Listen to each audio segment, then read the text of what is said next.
রায়হান রাফি পরিচালিত তুফান ছবিটি নিয়ে আজকের ভিডিওতে কথা বলবো, যেটি 5ই জুলাই ভারতে মুক্তি পেয়েছে। এই ছবিতে অভিনয় করেছেন মুখ্য চরিত্রে শাকিব খান, চঞ্চল চৌধুরী, মাসুমা রহমান নাবিলা, মিমি চক্রবর্তী সহ প্রমুখ। এই ছবিটি মূলত 90 দশকের একজন গ্যাংস্টারকে কেন্দ্র করে তুফান, যে রোলটি প্লে করেছে শাকিব খান, এবং তার গল্পের উত্থান সাথে সিআইডি আকরাম হিসেবে চঞ্চল চৌধুরী কিভাবে তার উত্থানের পথে বাধা হয়ে দাঁড়ায় তা নিয়ে সম্পূর্ণ গল্পটি নির্মাণ করা হয়েছে।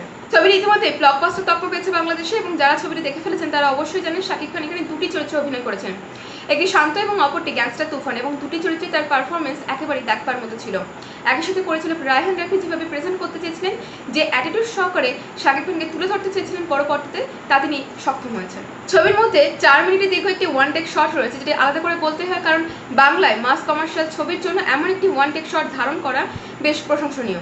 একই সাথে এই ছবির কালার গ্রেডিং, ভিজুয়াল এফেক্ট সহ যেভাবে মিউজিকগুলিকে অর্থাৎ গানগুলিকে যথোপযোগ্য প্রয়োগ করা হয়েছে, সেটি এক কথায় দুর্দান্ত, এবং ব্যাকগ্রাউন্ড মিউজিক বেশ কিছু দৃশ্যকে এনহ্যান্স করতে সাহায্য করছে। এই ছবিতে অভিনয়, ব্যাকগ্রাউন্ড মিউজিক কিংবা গল্প সমস্ত কিছু ভালো হওয়া সত্ত্বেও একটা মিশ্র রিভিউ কাজ করবে, যার মধ্যে সবার প্রথমে একটা নেগেটিভ পয়েন্ট উঠে আসবে, তা হলো শাকিব খানের তুফান ক্যারেক্টারের বিরুদ্ধে কোনো পাওয়ারফুল ক্যারেক্টার নেই, যেটি তার পথে বাধা হয়ে দাঁড়াচ্ছে।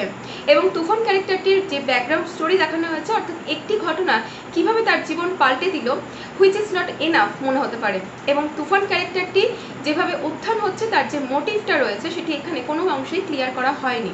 অর্থাৎ শুরুর 30 মিনিট ধরে শান্তর ক্যারেক্টারটি এত ডিটেলসে বর্ণনা না করে তুফান ক্যারেক্টারটিকে আরেকটু ডিটেলসে বর্ণনা করা যেতে পারত। ওভারঅল ছবিটি ভালো ছিল, এবং হয়তো এই বিষয়গুলোই সেকেন্ড পার্টে পরিচালক রেখে দিয়েছে। অবশ্যই এই ছবির সেকেন্ড পার্ট আসতে চলেছে, এমনটা স্ক্রিনে দেখতে পাওয়া গেছে।